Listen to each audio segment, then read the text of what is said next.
সুপ্রিয় শিক্ষার্থীবৃন্দ, এডুকেশনের পক্ষ থেকে আমি তনয় তোমাদের সবাইকে জানাচ্ছি সুস্বাগত। তো এসএসসি 2025 এবং নবম দশম শ্রেণীর রসায়নের দ্বিতীয় অধ্যায়ের আজকে টপিক সম্পর্কে আমরা বেসিক জানবো এবং ডিটেলস আজকে আমরা দেখব, ঠিক আছে? তো চলে যাই আমরা সবাই ক্লাসে। তো আমাদের দ্বিতীয় অধ্যায়ের নাম হচ্ছে পদার্থের অবস্থা। সেই পদার্থের অবস্থার মধ্যে আমরা দেখব যে আমাদের পদার্থগুলো কয়টা অবস্থায় থাকতে পারে, ঠিক আছে? আমরা বেসিক্যালি সবাই জানি যে পদার্থ তিনটা অবস্থায় থাকে: কঠিন, তরল এবং বায়বীয়।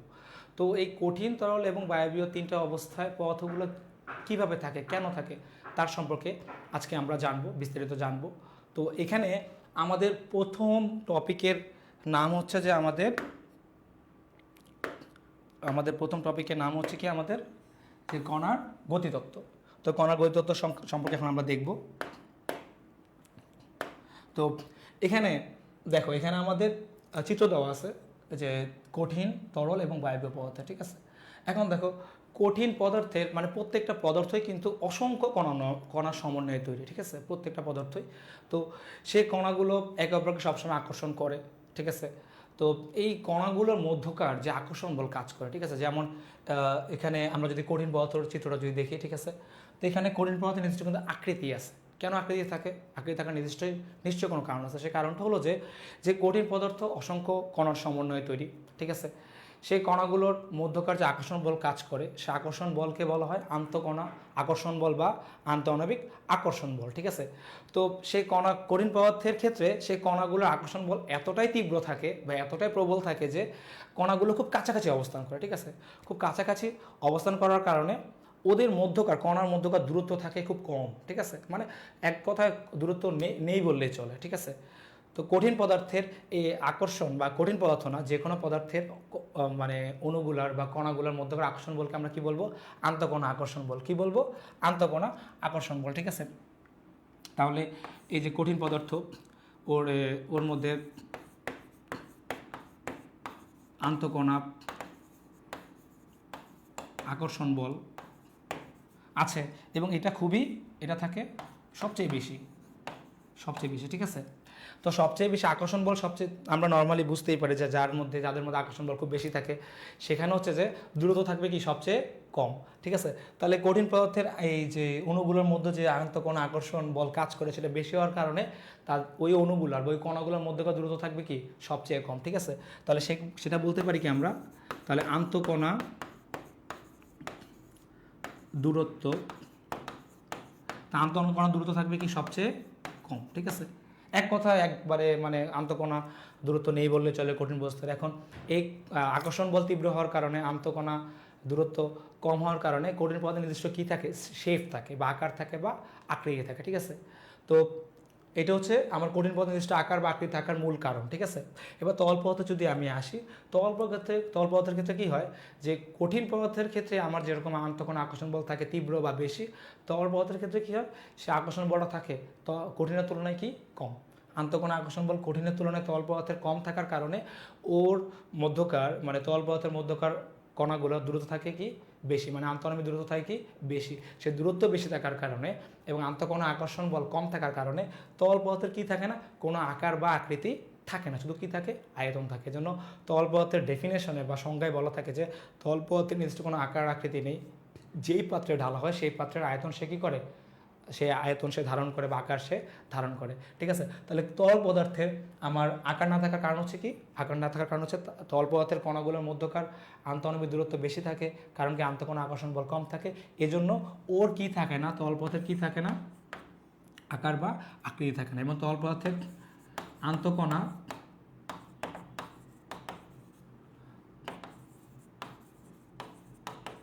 আকর্ষণ বল থাকে কঠিনের তুলনায়, কঠিন পদার্থের তুলনায় কি পদার্থের তুলনায় কম থাকে। এই কম থাকার কারণে ওর কি থাকে? আন্তঃকণা দূরত্ব থাকে বেশি, আন্তঃকণা দূরত্ব থাকে বেশি কার তুলনায়? কঠিন পদার্থের তুলনায়। এই জন্য তরল পদার্থের কি নেই? তরল পদার্থ হচ্ছে আমার আকার নেই, শুধু কি থাকে? আয়তন থাকে, ঠিক আছে? তরল পদার্থের। এবারে যদি আমরা বায়বীয় পদার্থে যদি আসি, বায়বীয় পদার্থের ক্ষেত্রে কী হয়, বায়বীয় পদার্থের ক্ষেত্রে হচ্ছে যে ওর আমরা তো নর্মালি বুঝতেছি যে বায়বীয় পদার্থ বা গ্যাসীয় পদার্থের কী থাকে না, আকারও নাই, আকৃতিও নাই, আয়তনও নাই, ঠিক আছে, মানে উড়ে, এক কথায় উঠতেছে, আকাশে বাতাসে উঠতেছে, আমাদের আশেপাশে বাতাস আছে, ঠিক আছে, মানে গ্যাসীয় পদার্থের যে অবস্থা আর কি। তো নর্মালি আমরা বুঝতেই পারতেছি গ্যাসীয় পদার্থ বা বায়বীয় পদার্থের কী হয়, আন্তঃকোণ আকর্ষণ বল থাকে খুবই কম, মানে এক কথা নেই বললেই চলে, ঠিক আছে। এই জন্য আকর্ষণ নেই নেই বললেই চলে, বা আকর্ষণ আছে খুব কম, ঠিক আছে, খুবই ক্ষীণ।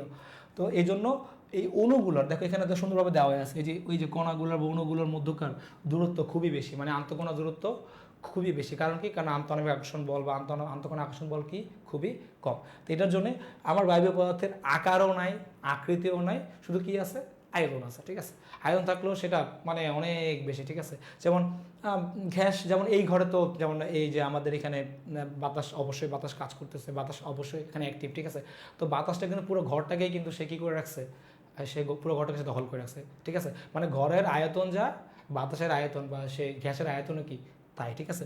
তাহলে আমার এই যে কঠিন একটা বস্তু, কঠিন, তরল না বায়বীয়, ঠিক আছে, সেটা রহস্যটা আমরা জানলাম, ঠিক আছে। রহস্যটা আজকে আমরা উন্মোচন করলাম। কারণ কি, কারণ আমার যদি শুরু থেকে যদি আমি বলি সামারি, যে কঠিন পদার্থের আমার আকার আছে কেন, আকার আছে এই কারণে, কারণ কঠিন পদার্থের অণুগুলোর মধ্যকার আন্তঃকণা আকর্ষণ বল বা আন্তঃআণবিক আকর্ষণ বল খুবই তীব্র থাকার কারণে কণাগুলোর মধ্যকার দূরত্ব মানে আন্তঃআণবিক দূরত্ব খুবই কম। এই জন্য কঠিন পদার্থের কী থাকে, আকার বা আকৃতি থাকে, ঠিক আছে।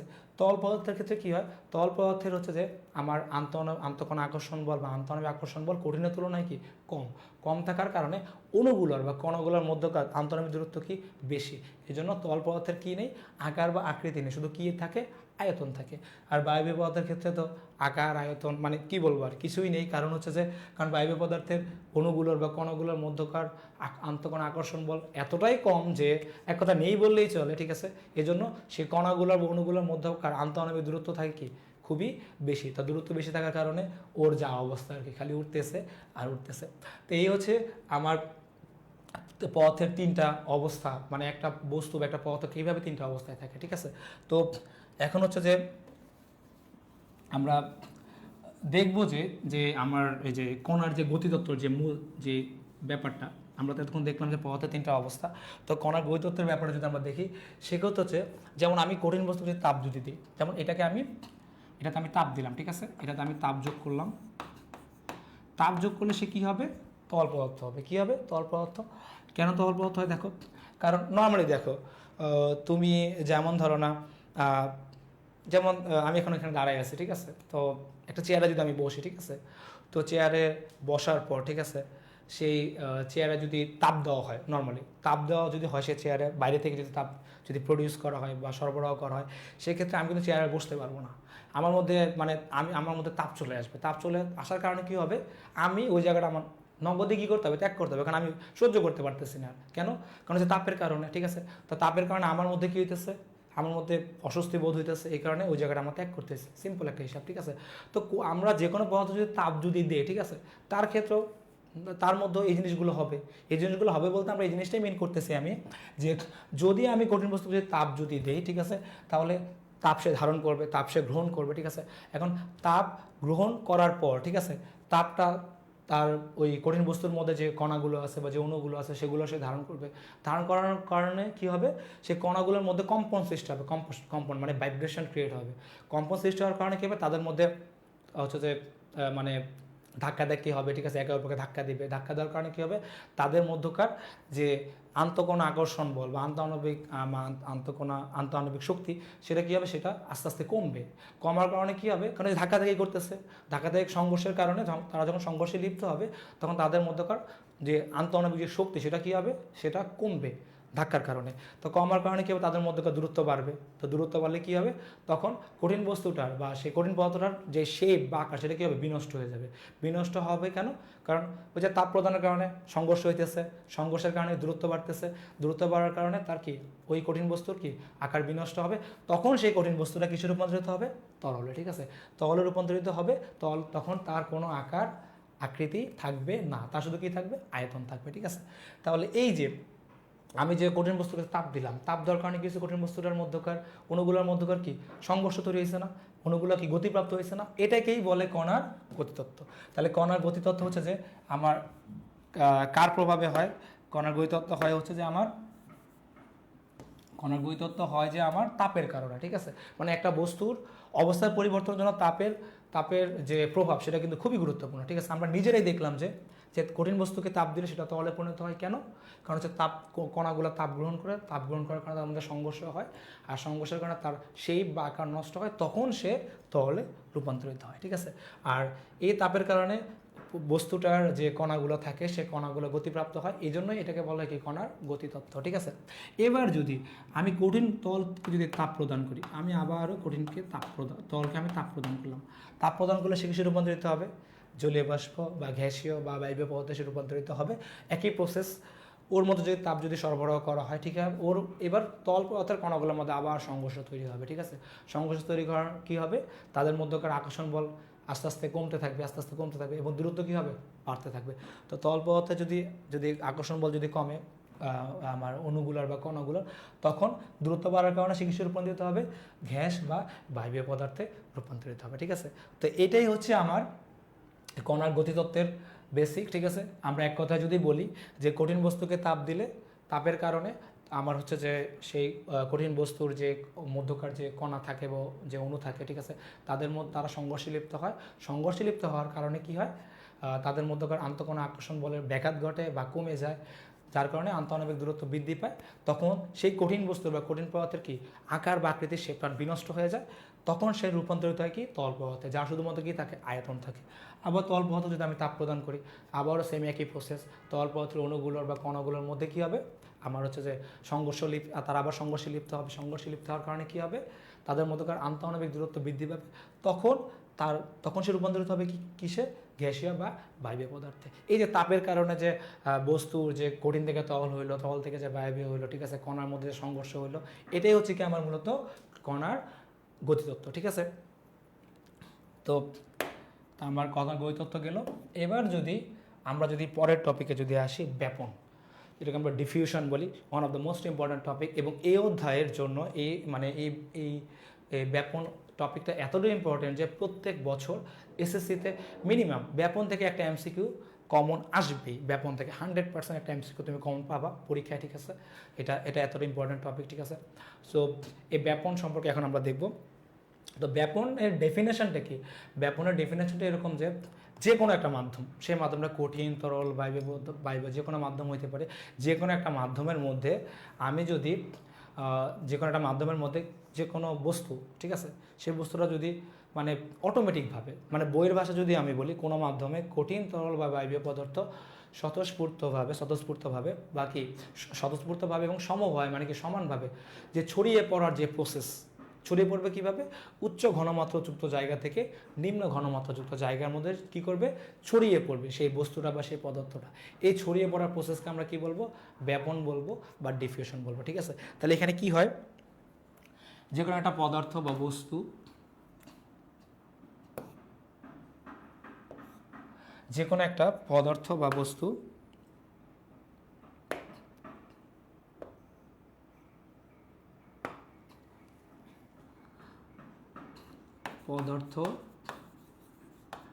পদার্থ যদি এই যে ছড়িয়ে পড়ে,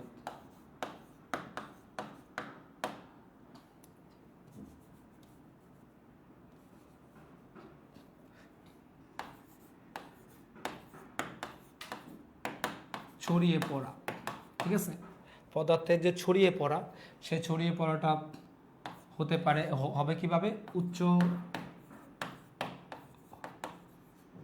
ঘনমাত্রা থেকে নিম্ন ঘনমাত্রা। মানে হচ্ছে যে যেখানে আমার ঘনমাত্রা বেশি, সেখান থেকে সে কী করবে, যেখানে ঘনমাত্রা কম সেদিকে সে দৌড় দিবে আর কি, সেদিকে সে ধাবিত হবে, ঠিক আছে। এবং এখানে ছড়িয়ে পড়ার ক্ষেত্রে পয়েন্ট হচ্ছে কি, একটা পয়েন্ট হচ্ছে যে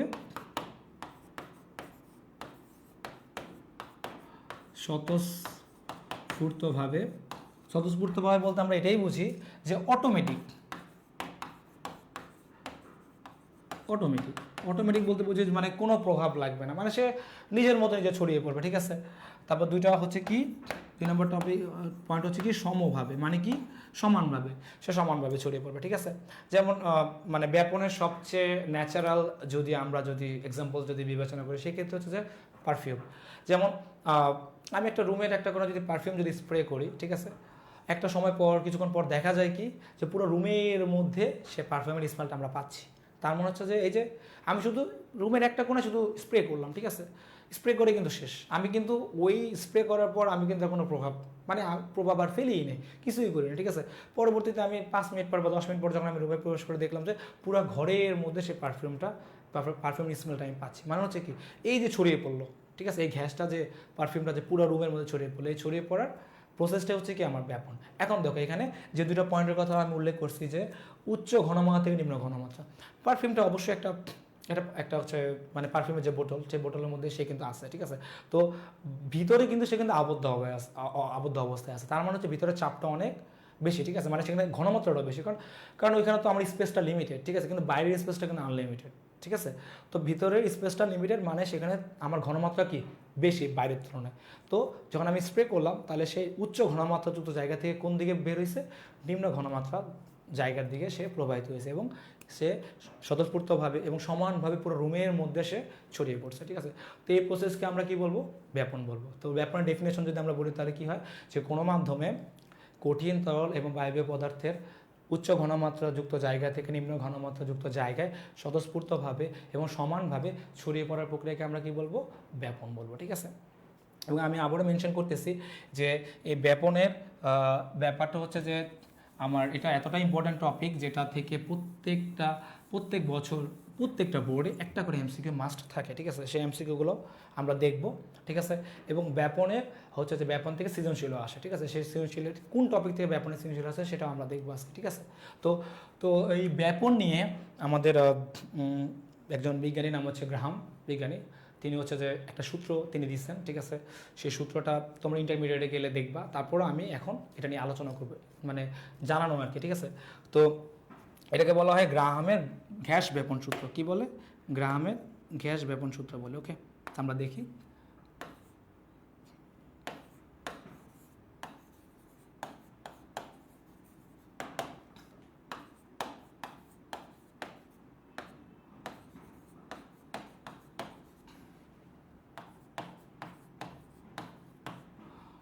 তো গ্রাহামের গ্যাস ব্যাপন সূত্রটা কি এখন আমরা দেখব, ঠিক আছে। তো গ্রাহামের গ্যাস ব্যাপন সূত্র হচ্ছে কি, স্থির তাপমাত্রা ও চাপে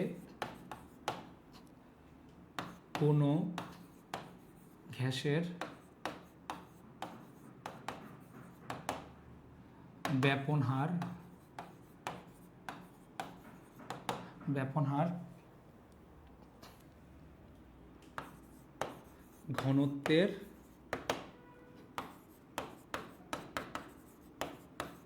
বর্গমূলের ব্যস্তানুপাতিক, ঠিক আছে। তো এটার দুইটা ফরম্যাট আছে।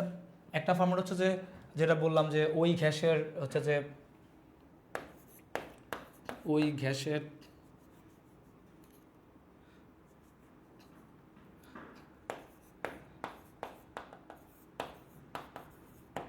একটা ফরম্যাট হচ্ছে যে আমরা যদি বলি, তো একটা ফরম্যাট এরকম যে মানে বিজ্ঞানী গ্রাহাম তিনি বলছিলেন যে একটা হচ্ছে যে ঘনত্বের বর্গমূলের ব্যস্তানুপাতিক, আর একটা হচ্ছে যে আণবিক ভরের বর্গমূলের ব্যস্তানুপাতিক, ঠিক আছে। এখন দুইটা পয়েন্ট, এখন এটাকে কনভার্ট করা যায়, আমরা কনভার্টটা এখন দেখব। যে এখানে পয়েন্ট হচ্ছে কি, যে আমার তাপমাত্রা কিন্তু স্থির থাকতে হবে এবং চাপও কি থাকতে হবে, স্থির থাকতে হবে, যেটাকে আমরা বলি STP, standard temperature of pressure, ঠিক আছে, এসটিপি বলা হয়। এটা পুনরূপ হচ্ছে যে স্ট্যান্ডার্ড টেম্পারেচার অফ প্রেশার। তারপর স্ট্যান্ডার্ড টেম্পারেচার অফ প্রেশারে আমরা এখানে তোমার হচ্ছে যে এটা হচ্ছে স্থির তাপমাত্রা এবং চাপের ক্ষেত্রে এটা হয়, ঠিক আছে। তো এই ক্ষেত্রে আমার ওই গ্যাসের ব্যাপন হার, এই যে ব্যাপন হার হবে কি, ওই গ্যাসের যে ঘনত্ব আছে না, ঘনত্ব মানে কি ডেন্সিটি, ঠিক আছে, ঘনত্বের বর্গমূলের ব্যস্তানুপাতিক, ঠিক আছে। তো আমরা ফিজিক্সের যে অধ্যায়টা আছে পদার্থের অবস্থা ও চাপ, ঠিক আছে। সেখানে একটা সূত্র ছিল দেখবা যে ঘনত্ব D equal to M by V, ঠিক আছে, D equal to M by V, যেখানে এম দ্বারা বোঝায় বস্তুর ভর আর ভি দ্বারা বোঝায় কি বস্তুর আয়তন, ঠিক আছে। তো এই জিনিসটা আমাদের একটু অ্যাপ্লাই করতে হবে, ঠিক আছে। তো এখানে আমি যদি যদি যদি এই সূত্রটাকে যদি আমি গাণিতিক আকারে প্রকাশ করি, সেক্ষেত্রে আমি লিখতে পারি যে আমার যে ডেন্সিটিকে আমরা ডি দ্বারা প্রকাশ করতে ডি হচ্ছে proportional to root over one by হচ্ছে যে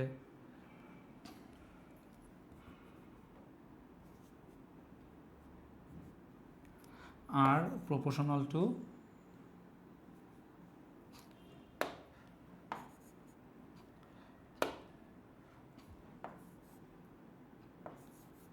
আর প্রপোর্শনাল টু 1/, ঠিক আছে। আর কি মিন করতেছে এখানে আমাদের, আর মিন করতেছে এখানে আমাদের ব্যাপন হার। কি নির্দেশ করতেছে?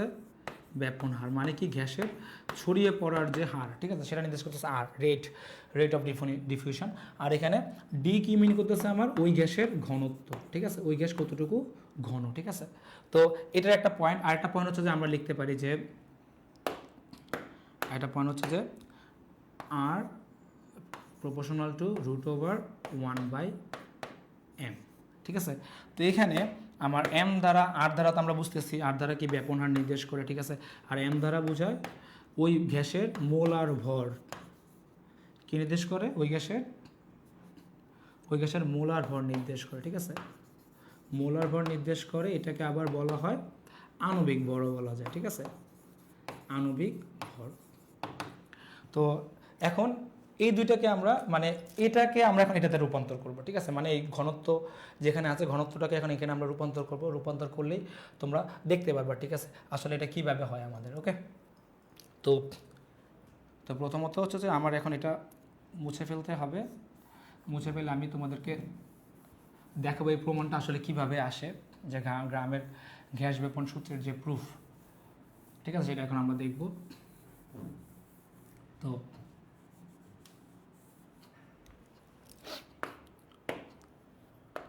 যেমন আমরা যেহেতু ব্যস্ত অনুপাতিক সম্পর্ক, ঠিক আছে, তো সেই অনুযায়ী যেমন আমি যদি দুইটা গ্যাস নিই, সেক্ষেত্রে হচ্ছে যে আমার যেমন R1 প্রপোর্শনাল লিখতে পারি আমি রুট ওভার 1/d, এটা D1 ধরলাম আমি, ঠিক আছে। তো R2 proportional to root over 1/d2, ঠিক আছে। তো এটাকে যেহেতু আমরা যদি ব্যস্তানুপাতিক সম্পর্ক, তাহলে বুঝতে হবে যে এটা দিয়ে যদি আমি ডিভাইড যদি করি, তাহলে হচ্ছে যে এটা উল্টে যাবে জাস্ট, ঠিক আছে। কীভাবে দেখো, যেমন আমি এখানে R1 লিখলাম, এখানে R2 লিখলাম, ঠিক আছে। তখন এটা হবে কিভাবে? তখন এটা হবে যে এরকম, যে রুট ওভার, ঠিক আছে। তা R1 এর মান কত? 1/d1, ঠিক আছে। R2 মান কত? 1/d2, ঠিক আছে, 1/d2, ঠিক আছে। তো এটাকে আমি যদি এখন রূপান্তর যদি করি, তাহলে R1/R2 ইকুয়াল টু, তো এখানে কী হয় আলটিমেটলি 1/d1। আমরা জানি যে ভাগকে গুণ দিলে জাস্ট উল্টে যায়, তখন d2 আসবে উপরে, d1 আসবে কোথায়? নিচে, ঠিক আছে। তাহলে এখানে এই R1/R2 ইকুয়াল টু লিখতে পারি আমরা রুট ওভার, এটা 1 হবে, রুট ওভার কি d2/d1 লেখা যায়। এখন এটা কিন্তু ডেন্সিটি নিয়ে আমরা আসি এখনও, কিন্তু আমরা কিন্তু আণবিক ভরে কিন্তু এখনও যাইনি, ঠিক আছে। এখন আমরা আণবিক ভরে যাবো, কীভাবে যাই এখন আমরা আণবিক ভরে, ঠিক আছে। আণবিক ভরের আমরা তো জানি যে বস্তুর ঘনত্ব নির্ণয়ের সূত্র ডি ইকুয়াল টু কি m/v, ঠিক আছে। তাহলে এখানে এম দ্বারা আণবিক ভরকে আমার বড় হাতের এম দ্বারা প্রকাশ করা হয়। তো এটাকে যদি বিবেচনা করি আমরা m/v, কোনো সমস্যা নেই, ঠিক আছে। তো একটা যেটা মাথায় রাখতে হবে, যেহেতু আমি এসটিপের কথা বলছিলাম, মনে আছে, স্ট্যান্ডার্ড টেম্পারেচার প্রেশার। তো স্ট্যান্ডার্ড টেম্পারেচার প্রেশার মানে প্রেশারের ক্ষেত্রে মনে রাখবো যে সবসময় যে কোনো গ্যাসের আয়তন হচ্ছে কত? 22.4 লিটার। কত? 22.4 litre. V equal to 22.4 litre, ঠিক আছে। এটা হচ্ছে যে ওই যে এসটিপির কথা যে বললাম, স্ট্যান্ডার্ড টেম্পারেচার প্রেশার, কারণ এখানে তাপমাত্রা আমার স্থির এবং চাপও কি আমার স্থির, ঠিক আছে। তাহলে সেই অনুযায়ী যেহেতু আমার যেহেতু আমি গ্যাস নিতেছি, তাহলে প্রথম গ্যাসের আমার আয়তন যা হবে দ্বিতীয় গ্যাসের আয়তনও কি তাই হবে, কারণ আমি এসটিপি বিবেচনা করতেছি, ঠিক আছে। তাহলে প্রথম গ্যাসের জন্য আমি যদি V1 ধরি, দ্বিতীয় গ্যাসের জন্য যদি V2 ধরি, তাহলে কি V1 সমান V2 সমান কী হয়, ডাইরেক্ট ভি হয়, কী হয় ডাইরেক্ট এখানে আমার ভি হয়ে যায়, ঠিক আছে। এই যে এটা আমার ভি হয়ে যাবে, কারণ এখানে আমার পয়েন্ট হচ্ছে কি স্ট্যান্ডার্ড টেম্পারেচার অফ প্রেশার, ঠিক আছে। তাহলে এখানে আমি R1/R2 লিখলাম, দেন হচ্ছে এবার মান বসালাম, ঠিক আছে। মান যদি বসাই, দেখো এখানে আমার ডি ইকুয়াল টু কি আমার M/V না, ঠিক আছে। তাহলে প্রথমটার জন্য কি হবে আমার, এখানে আবার আমার D2 জন্য কি হবে M2, আর নিচে হবে কি আমার ভি। আমার আয়তন কিন্তু কমন, ঠিক আছে, যেহেতু আমার 22.4 লিটার আমার দুইটা গ্যাসের জন্যই। তারপর এখানে হচ্ছে আমার এখানে হচ্ছে হবে, তাহলে কী হবে আমার M1 বাই হচ্ছে যে আমার ভি, ঠিক আছে। তো এটাকে যদি এখন আমরা আর গুণন করি, তাহলে কি হয়, এখন আমার ওটা থাকুক এখানে আমাদের, তাহলে আর গুণন করলে হয় আমার √M2/V ইন্টু V/M1। তাহলে এখানে আমার কি হলো, এখানে হচ্ছে যে আমার এই ভিভি কাটা, তো ভিভি যদি কাটা যদি যায়, তাহলে এখানে আমার থাকলো কি আমার √M2/M1, ঠিক আছে। এখন দেখো ফাইনালে আমরা কি লিখতে পারি, R1/R2 ইকুয়াল টু √M2/M1, ঠিক আছে। তো এটা হচ্ছে যে দেখো এখানে কিন্তু আমরা দেখো আমাদের ছিল কিন্তু স্টার্টিংয়ে ছিল কিন্তু আমাদের দেখো আমাদের ঘনত্ব ছিল, তাই না। তো আমরা রূপান্তর করছি কিসে এবার, আণবিক ভর বা মোলার ভরে, ঠিক আছে। এটা হচ্ছে গ্রাহামের গ্যাস ব্যাপন সূত্র। তো এখানে আমার হচ্ছে যে দেখো যেহেতু ব্যস্তানুপাতিক সম্পর্ক ছিল আমাদের, এই জন্য দেখো আমার রেট অফ ফার্স্ট গ্যাস, প্রথম গ্যাসের যে ব্যাপন হার, আর রেট অফ সেকেন্ড গ্যাস, দ্বিতীয় গ্যাসের যে ব্যাপন হার, কিন্তু এখানে কিন্তু R1 ছিল উপরে, R2 কোথায় নিচে। এখন দেখো আণবিক ভর উল্টে গেছে, কারণ ব্যস্তানুপাতিক সম্পর্ক, ব্যস্তানুপাত হচ্ছে উল্টা, ব্যস্তানুপাত বলতে আমরা কি বুঝি, উল্টা, ঠিক আছে। মানে 1/, ওই আমার হচ্ছে ওই মানে যে সংখ্যাটা বা যে আমার রাশিটা থাকে সেটা, ঠিক আছে। তো এটা হচ্ছে যে আমার ফাইনালি আমার গ্রামের গ্যাস ব্যাপন সূত্র, যে সূত্র অ্যাপ্লাই করে তোমরা ইন্টারমিডিয়েটে হচ্ছে যে ম্যাথ করবা, ঠিক আছে। তো জানানোর স্বার্থে জানাই দিলাম। আর হচ্ছে যে এখানে যদি ম্যাথ যদি করতে হয়, দেখো খুব সিম্পল একটা হিসাব, তোমাকে কি বলবে যে হয়তো বলবে যে একটা গ্যাসের ব্যাপনার দিয়ে দিবে, একটা গ্যাসের একটা ওই গ্যাসের নামটা উল্লেখ করে দিবে, যেমন কার্বন ডাইঅক্সাইড হতে পারে, ঠিক আছে, অন্য কিছু হতে পারে, ঠিক আছে, যে সালফার ডাইঅক্সাইড বা সালফার ট্রাইঅক্সাইড বা কার্বন মনোক্সাইড, যে কোনো গ্যাস হতে পারে। দুইটা গ্যাস দিয়ে দিবে, তো দুইটা গ্যাসের আণবিক ভর তুমি বের করতে পারো পারমাণবিক ভর থেকে। তারপর বলবো যে সেকেন্ড গ্যাসের আমার কী বের করো, মানে R2 হচ্ছে যে আমার ব্যাপনার বের করো। তাহলে হচ্ছে যে এখানে R1 M2 M1 এর মান বসায় দিলে এখানে আননোন কি আমার R2 অটোমেটিক বের হয়ে যাবে, ঠিক আছে। তো এই হচ্ছে আমাদের গ্রামের গ্যাস ব্যাপন সূত্র। এখন আমরা একটা জিনিস, এই গ্রামের গ্যাস ব্যাপন সূত্র যে আমরা দেখলাম, ঠিক আছে, বা ব্যাপন, ঠিক আছে। এখন ব্যাপনের যে জিনিসটা বোর্ডে মূলত আসে MCQ আকারে, ঠিক আছে, জাস্ট একটু আমরা দেখবো এখন। সেটা হচ্ছে যে যেমন নর্মালি যদি আমি বিবেচনা করি, দেখো যেমন এখানে ব্যাপনের ডেফিনেশনের মধ্যে যেটা বলা ছিল যে মানে ছড়ানোর যে ব্যাপারটা ছড়াতে পারবে। এখন দেখো যেমন আমি চিকন চাকন মানুষ, ঠিক আছে, যেমন আমার সাথে যে একজন মোটা মানুষ যদি থাকে, ঠিক আছে, দাঁড়ায়, ঠিক আছে, তো সেক্ষেত্রে যদি দুজনে যদি আমরা রেস যদি শুরু করি, ঠিক আছে, রেস শুরু করলে কি হবে যে তোমরা কি মনে করো যে কে আগে পৌঁছাবে। আমি স্কুল লাইফে হচ্ছে যে দৌড়ে ফার্স্ট হইতাম, ঠিক আছে, চিকন চাকন এটার জন্য, ঠিক আছে, প্রচুর দৌড়াতে পারতাম। এখনও খেলাধুলা করি, ঠিক আছে, খেলাধুলা করি, তো খেলাধুলার মধ্যে আসি এখনও।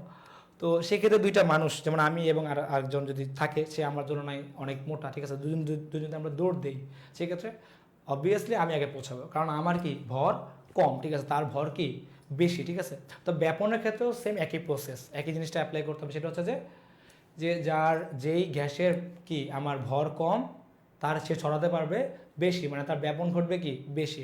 আর যার ভর বেশি সে ছড়াতে পারবে কম, মানে কি তার ব্যাপন হার কম, ঠিক আছে। এই জিনিসটা এখানে, ঠিক আছে। তো মনে রাখবা যে আমি লিখে দিতেছি যে গ্যাসের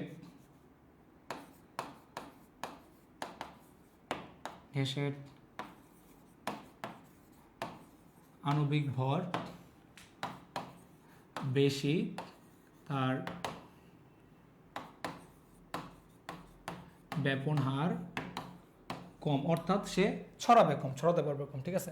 আর যে গ্যাসের আণবিক ভর কম তার ব্যাপন হার কী হবে বেশি, মানে সে ছড়াতে পারবে বেশি। ঠিক আছে, এখন বোর্ডে আসা একটা এমসিকিউ নিয়ে যদি আমরা আলোচনা করি, ঠিক আছে, খুব ইম্পর্টেন্ট। ঠিক আছে, যেমন ধরো না আমি কয়েকটা গ্যাস নেই এক্সাম্পল হিসেবে, যেমন কার্বন ডাইঅক্সাইড নিলাম আমি, ঠিক আছে, তারপর নিলাম সালফার ডাইঅক্সাইড, ঠিক আছে, তারপর নিলাম নাইট্রোজেন ডাইঅক্সাইড, তারপর নিলাম হাইড্রোজেন সালফাইড। ঠিক আছে, এখানে আমি 4টা গ্যাস নিয়েছি। ঠিক আছে, ঠিক আছে, এখন বললো যে এই 4টা গ্যাসের মধ্যে কার ব্যাপন হার বেশি বা কার ব্যাপন হার কম। ঠিক আছে, তাহলে এখানে কি করতে হবে আমার, যেহেতু এটা আমার যৌগ, তার বের হবে আণবিক ভর। কি বের হবে? আণবিক ভর। এখানে আমরা প্রয়োগ করব পারমাণবিক ভর। ঠিক আছে, তো কার্বনের পারমাণবিক ভর কত? আমার কার্বনের পারমাণবিক ভর জানি আমরা 12, আছে একটা পরমাণু, 1 দিয়ে গুণ করলে আমরা 12ই পাবো। অক্সিজেনের পারমাণবিক ভর কত? 16, আছে কয়টা পরমাণু? 2টা পরমাণু। ঠিক আছে, যেন 2 দিয়ে আমরা গুণ করছি, তাহলে 16 দুগুণে 32, 32 আর 12 কত? আমার 44। ঠিক আছে, তাহলে হচ্ছে আমরা কার্বন ডাইঅক্সাইডের আণবিক ভর পেলাম এটা। এবার আমরা সালফার ডাইঅক্সাইডে যদি যাই, সালফারের হচ্ছে যে পারমাণবিক ভর হচ্ছে 32। ঠিক আছে, তারপর অক্সিজেনের কত? 16, কয়টা পরমাণু আছে? 2টা, তাহলে এখানে কত হয়? 16 দুগুণে 32, 32 যোগ 32 মানে কত? 64। ঠিক আছে, তারপর নাইট্রোজেন ডাইঅক্সাইডে যদি আমরা আসি, তাহলে নাইট্রোজেনের ভর কত? আমার 14 পারমাণবিক ভর, যোগ অক্সিজেনের পারমাণবিক ভর হচ্ছে আমার 16, আছে 2টা পরমাণু, তো গুণ করলে কত হয়? 16 দুগুণে 32, তাহলে হয় এখানে যোগ করলে হয় 46। ঠিক আছে, 46। এবার আমরা হাইড্রোজেন সালফাইডে যদি আসি, হাইড্রোজেনের পারমাণবিক ভর হচ্ছে 1, গুণ করব 2 দিয়ে। এবার সালফার হচ্ছে 32, তাহলে এখানে কত হয়?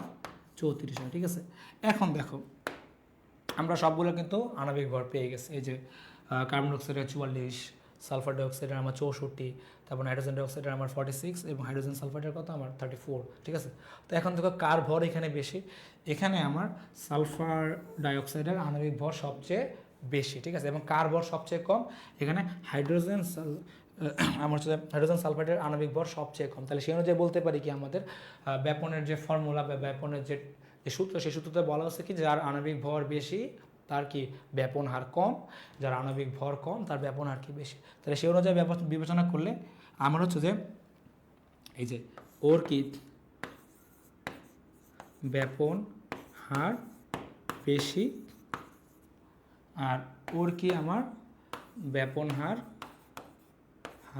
কম। ওকে, এই হচ্ছে আমার ব্যাপন, এবং এই রিলেটেড এমসিকিউ কিন্তু পরীক্ষাতে আসে বোর্ডে। একটা এমসিকিউ তোমরা 100% কমন পাবা। ঠিক আছে, তো আমাদের ব্যাপনের এবার হচ্ছে যে একটা দেখো এখানে একটা চিত্র আছে। ঠিক আছে, এই চিত্রটা বোর্ডে আসে। ঠিক আছে, এই চিত্র নিয়ে আমরা এখন দেখব যে এখানে আমরা ব্যাপনটা প্রমাণ করব। ঠিক আছে, যার আণবিক ভর বেশি তার ব্যাপন হার কীভাবে কম হয়, আর যার আণবিক ভর কম তার ব্যাপন হার কীভাবে বেশি, এটা আমরা দেখবো। ঠিক আছে, যেমন দেখো এখানে এটা কিন্তু তোমাদের এই স্লাইডটা কিন্তু বা এই চিত্রটা কিন্তু আমাদের বই থেকে নেওয়া, বইয়ে দেওয়া আছে। ঠিক আছে, তো এখানে দেখো লেখা আছে, বই লেখা আছে এরকম যে একটা কাচের একটা পাইপ নেওয়া হইলো, সেই পাইপের 2 প্রান্ত হচ্ছে খোলা। তো কী করা হয়েছে? একটা তুলা নেওয়া হয়েছে, সেই তুলার মধ্যে আমরা হাইড্রোক্লোরিক অ্যাসিড তুলার মধ্যে সিক্ত মানে চুবানো হয়েছে আর কি, ডুবানো হয়েছে। ডুবে কী করছে? তারপর আরেকটা তুলাকে কী করছে? এই যে অ্যামোনিয়াম হাইড্রোক্সাইড, ঠিক আছে, অ্যামোনিয়াম হাইড্রোক্সাইডের মধ্যে ডুবানো হয়েছে। ডুবায়া এক সাইডে যে হাইড্রোক্লোরিক অ্যাসিডের সিক্ত তুলাটাকে এক সাইডে লাগানো হয়েছে, যে বন্ধ করে দেওয়া হয়েছে। আরেক সাইডে কী করছে? অ্যামোনিয়াম হাইড্রোক্সাইড দ্রবণে সিক্ত তুলাকে এখানে কী হয়েছে? এখানে মানে ঢুকে দেওয়া হয়েছে। এখন 2 সাইড কিন্তু আমার ক্লোজড, 2 সাইড কিন্তু বন্ধ করে দিচ্ছে। ঠিক আছে, এই 2 সাইড কিন্তু আমার টোটালি ক্লোজ। ঠিক আছে, এই 2 সাইড কিন্তু আমাদের ক্লোজ। ঠিক আছে, এই 2 সাইডে যেটা ক্লোজ এটাও কিন্তু ক্লোজ করে দেওয়া হয়েছে, তাই না? এখন এখানে আমাদের বোর্ডে যে প্রশ্নটা আসে, যে এখানে বের করতে হয় যে কার হচ্ছে যে ব্যাপন হার বেশি বা কার ব্যাপন হার কম, এটা কিন্তু আমাদের বের করতে বলে। ঠিক আছে, তো এখানে আমার যেহেতু আমার বিক্রিয়া হবে, ঠিক আছে, তো এখানে এই যে হাইড্রোক্লোরিক অ্যাসিড যে আমাদের এখানে আছে, হাইড্রোক্লোরিক অ্যাসিড আছে না? তো হাইড্রোক্লোরিক অ্যাসিড থেকে কি হয় আমাদের?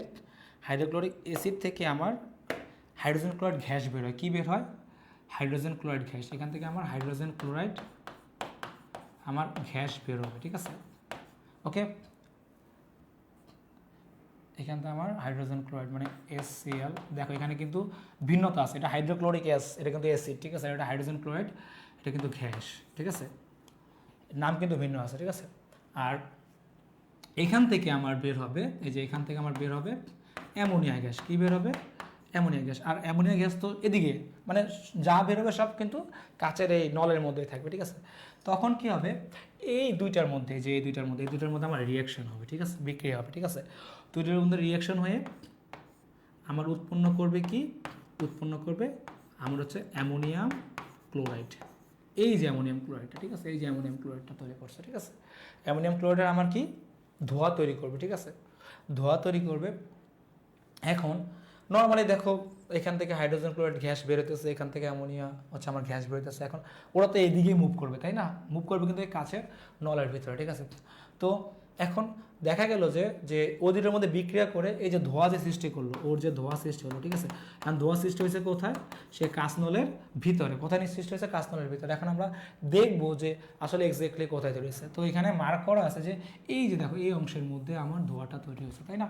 তাহলে আমি যদি ডিস্টেন্স যদি বিবেচনা করি, যদি এখানে ডিস্টেন্স যদি বিবেচনা করি আমার এই যে আর এই ডিস্টেন্স, তাই না, তার তুলনামূলকভাবে দেখো এখানে দূরত্ব কি আমার কম, এখানে দূরত্ব কি আমার, এসের দূরত্ব কিন্তু আমার বেশি। মানে হচ্ছে যে এখান থেকে আমার অ্যামোনিয়া গ্যাস আসছে, সেই অ্যামোনিয়া গ্যাসটা কিন্তু এদিকে ঢুকছে, এদিকে প্রবাহিত হয়েছে, তাই না, বাম দিক, যদি বলি হ্যাঁ বাম দিকে প্রবাহিত হয়েছে। মানে কি তার স্মরণ ঘটছে, অ্যামোনিয়া গ্যাসের স্মরণ ঘটছে কি বেশি, মানে অ্যামোনিয়া গ্যাস বেশি দূরত্ব অতিক্রম করছে। আর এখান থেকে আসছে কি আমার হাইড্রোজেন ক্লোরাইড গ্যাস, ঠিক আছে, সে দূরত্ব অতিক্রম করছে কি কম, ঠিক আছে। কম দূরত্ব অতিক্রম করার কারণে আমার অ্যামোনিয়া গ্যাসটা এখানে আর হাইড্রোজেন ক্লোরাইড গ্যাসটা এখানে আসলে রিয়াকশন হয়েছে কিন্তু এখানে, এবং ধোঁয়াটা তৈরি হয়েছে এখানে। তো এখান থেকে আপাত দৃষ্টিতে আমরা বলতে পারি যে এখানে অ্যামোনিয়া গ্যাসের স্মরণ ঘটছে বেশি, মানে অ্যামোনিয়া গ্যাস দ্রুত অতিক্রম করতে পারছে বেশি, এবং হাইড্রোজেন ক্লোরাইডের দ্রুত অতিক্রম করতে পারছে কি কম। তার মানে এটা দ্বারা বোঝা যায় যে অ্যামোনিয়া গ্যাসের এখানে ব্যাপন ঘটছে বেশি এবং হাইড্রোজেন ক্লোরাইড গ্যাসের ব্যাপন ঘটছে কি কম। এখন আমরা প্র্যাকটিক্যালি আমরা গাণিতিকভাবে এটা প্রুফ করব। তো আমি হাইড্রোজেন ক্লোরাইডের আমি আণবিক ভর বের করি। তো হাইড্রোজেনের হচ্ছে আমার 1 যোগ একটা আছে, এটা 1 দিয়ে গুণ করার দরকার নেই। আমার ক্লোরিনের পারমাণবিক ভর হচ্ছে 35.5। তাহলে যোগ করলে কত হয় আমার, যোগ করলে হয় আমার 36.5। এটা গেল কি আমার হচ্ছে যে হাইড্রোজেন ক্লোরাইড গ্যাস। এবার অ্যামোনিয়া গ্যাসেরটা যদি আমি বের করি, ঠিক আছে, অ্যামোনিয়ার ভর নাইট্রোজেনের ভর হচ্ছে 14 প্লাস হাইড্রোজেনের ভর হচ্ছে 1, আছে 3টা পরমাণু, তাহলে কত হয় 17। তাহলে দেখো আমরা তো এতক্ষণ দেখে চিত্র দেখে আমরা বুঝলাম যে এখানে অ্যামোনিয়া গ্যাসের ব্যাপন ঘটছে বেশি, হাইড্রোজেন ক্লোরাইডের ব্যাপন ঘটছে কম। এখন আমরা প্র্যাকটিক্যালি দেখলাম যে হাইড্রোজেন ক্লোরাইডের আমার আর আণবিক ভর কত 36.5 এবং অ্যামোনিয়া গ্যাসের আণবিক ভর কত আমার 17। তাহলে দেখো তুলনা করলেই দেখো যে ওর হচ্ছে কি আণবিক ভর বেশি আর ওর আণবিক ভর কি আমার কম, যার কারণে ওর ব্যাপন হার কি বেশি আর ওর ব্যাপন হার কি কম, ঠিক আছে। এবং এই চিত্রটা দিয়ে কিন্তু বোর্ডে আমাদের প্রশ্ন আছে, ঠিক আছে। তো এই হচ্ছে আমার ব্যাপন নিয়ে, ঠিক আছে, কাজ, ঠিক আছে। এখন আমরা দেখব হচ্ছে নিঃসরণ ইংলিশ হচ্ছে ইফিউশন, মানে তো নিঃসরণটা আরও ইজি। নিঃসরণ টপিকটা হচ্ছে এরকম যে এই যে আমি যে ব্যাপনের এক্সাম্পল দিলাম পারফিউম দিয়ে, ঠিক আছে। তো দেখো আগে তো গ্যাসটা বের হইতে হবে, তাই না, এই যে পারফিউম যদি আমি স্প্রে যদি করি আগে তো গ্যাসটা বের হইতে হবে, তারপর না ছড়াবে, মানে ব্যাপন ঘটবে, ঠিক আছে। এখন যে বের হওয়ার যে প্রসেস, ঠিক আছে, এই বের হওয়ার প্রসেসকে আমরা কি বলবো, নিঃসরণ। দেখো আমি যখন প্রেস করলাম পারফিউমের বোতলের মধ্যে, প্রেস করার পর দেখো গ্যাস পারফিউমটা কিন্তু সরু ছিদ্রপথ দিয়ে বেরিয়েছে, তাই না, একদম চিকন সরু ছিদ্রপথ দিয়ে বেরিয়েছে, ঠিক আছে। এই যে তার নিঃসরণের ডেফিনেশনেই বলা আছে যে সরু ছিদ্রপথে কোনো গ্যাসের উচ্চ চাপযুক্ত স্থান থেকে নিম্ন চাপযুক্ত স্থানের দিকে প্রবাহিত হওয়ার বা সজোরে বেরিয়ে আসার যে প্রক্রিয়া, সেটাকে কি বলবো আমরা, নিঃসরণ বলবো। এটা বইয়ের ভাষায় লেখা আছে এইভাবে, ঠিক আছে। তো এখানে দেখো আমি যদি আবার যদি পারফিউম যদি এক্সাম্পল যদি আনি, যে পারফিউমের বোতলটার মধ্যে যে পারফিউমটা থাকে সেটা কিন্তু থাকে, কিন্তু সেক্ষেত্রে ঘনমাত্রা থাকে প্রচুর, বাইরে থাকে ঘনমাত্রা কম, যেটা ব্যাপনের ক্ষেত্রে আমরা দেখছি, ক্লিয়ার হয়েছিলাম সেখানে আমরা।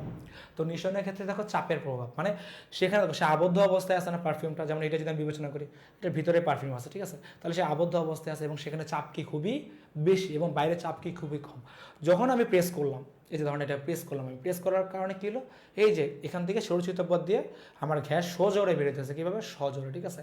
তাহলে উচ্চ চাপযুক্ত স্থান থেকে নিম্ন চাপযুক্ত স্থানে সরু ছিদ্রপথ দিয়ে সজোরে বের হওয়ার যে প্রসেস বা প্রক্রিয়া, সেটাকে আমরা কি বলবো, নিঃসরণ বলবো। কি বলবো, নিঃসরণ, ঠিক আছে। এই হচ্ছে নিঃসরণ।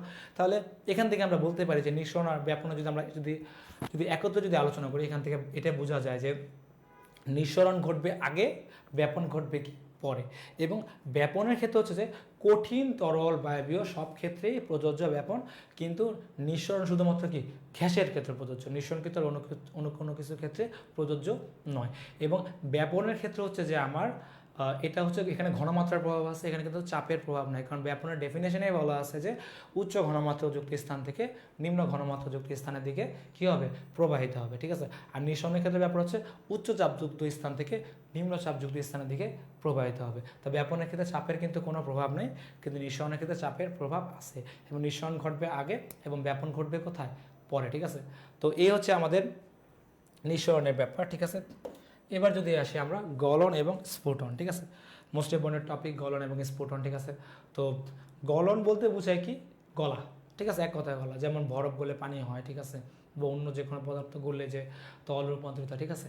তো গলন, গলন বলতে আমরা বুঝি যে প্রক্রিয়ায় একটা কঠিন বস্তু কী হবে, তরলে পরিণত হবে, কিসে পরিণত হবে, তরলে পরিণত হবে, সেটাকে কি বলবো আমরা, গলন।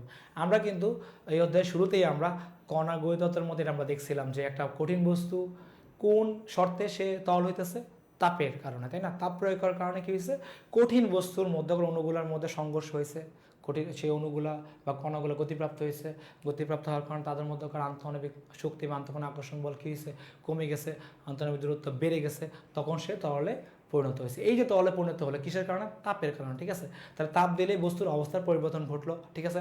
তাহলে এটাই হচ্ছে গলন, যে একটা কঠিন বস্তুকে তাপ দেওয়ার পর সেই বস্তুটা যে প্রসেসে কিসে রূপান্তরিত হয়েছে, তরলে, সেই তরলকে সেই প্রসেসকে আমরা কি বলবো, বা প্রক্রিয়াকে আমরা কি বলবো, গলন বলবো, ঠিক আছে।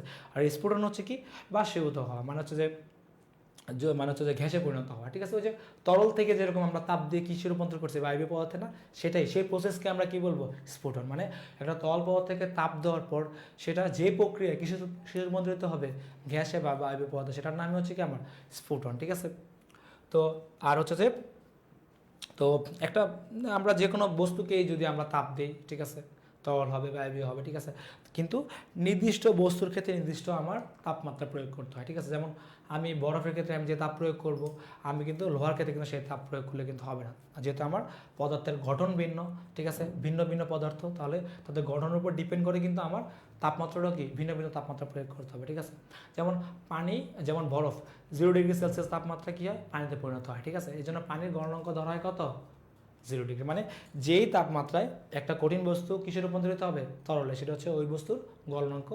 গলনাঙ্ক মিন করে আমার মেনশন করা হচ্ছে তাপমাত্রা, টেম্পারেচার, ঠিক আছে। আর গলন হচ্ছে প্রসেস। আর স্ফুটনাঙ্ক হচ্ছে কি, যে তাপমাত্রায় একটা তরল বস্তু কিসে রূপান্তরিত হবে, গ্যাসীয় পদার্থ বা বায়বীয় পদার্থে রূপান্তরিত হবে, সেটা হচ্ছে স্ফুটনাঙ্ক, ঠিক আছে। তাহলে স্ফুটনাঙ্ক হচ্ছে একটা নির্দিষ্ট তাপমাত্রা, এবং স্ফুটন হচ্ছে কি সেই প্রসেস, ঠিক আছে। তাহলে যেমন আমি যদি পানির যদি উদাহরণ যদি দিই, যেমন বরফ গলে পানিতে পরিণত হয়, এটা হচ্ছে প্রসেসটা হচ্ছে গলন, ঠিক আছে। এবং বরফের গলনাঙ্ক কত, 0 ডিগ্রি সেলসিয়াস, ঠিক আছে।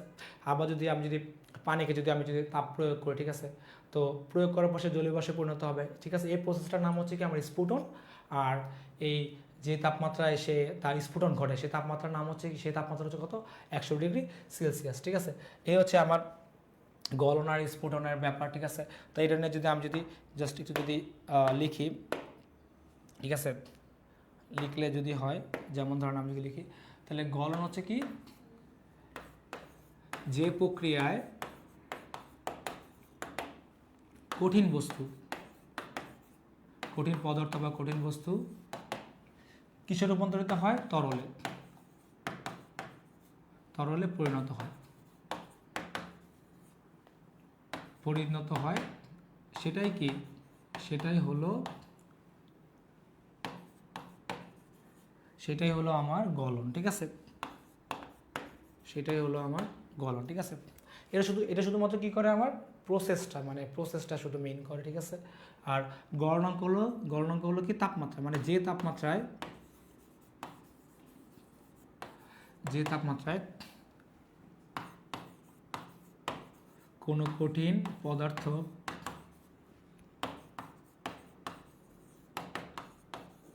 গলে তরলে পরিণত হয়,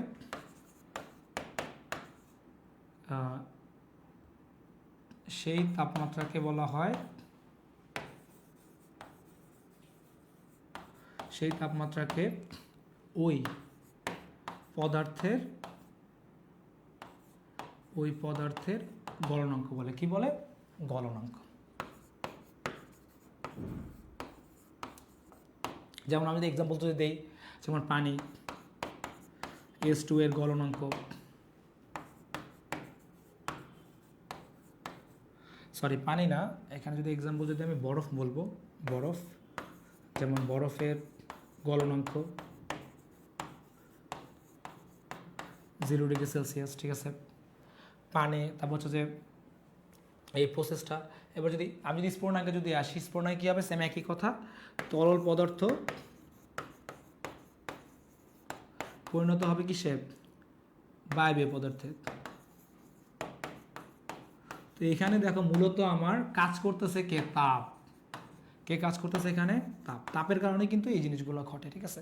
তাহলে এখানে যদি এই তরল পদার্থ বায়বীয় পদার্থে পরিণত হয়, এটা হচ্ছে কি আমার স্ফুটন, ঠিক আছে। আর যে তাপমাত্রায় হচ্ছে যে সে বায়বীয় পদার্থে পরিণত হয়, যে তাপমাত্রায় বায়বীয় পদার্থে পরিণত হয় সেটাই হলো কি? সেটাই হলো স্ফুটনাঙ্ক, ঠিক আছে। স্ফুটনাঙ্ক। তাহলে আমার গলনাঙ্ক আর স্ফুটনাঙ্ক নির্দেশ করে কি? আমার টেম্পারেচার বা তাপমাত্রা। আর গলন আর স্ফুটন নির্দেশ করে কি? প্রসেস, ঠিক আছে।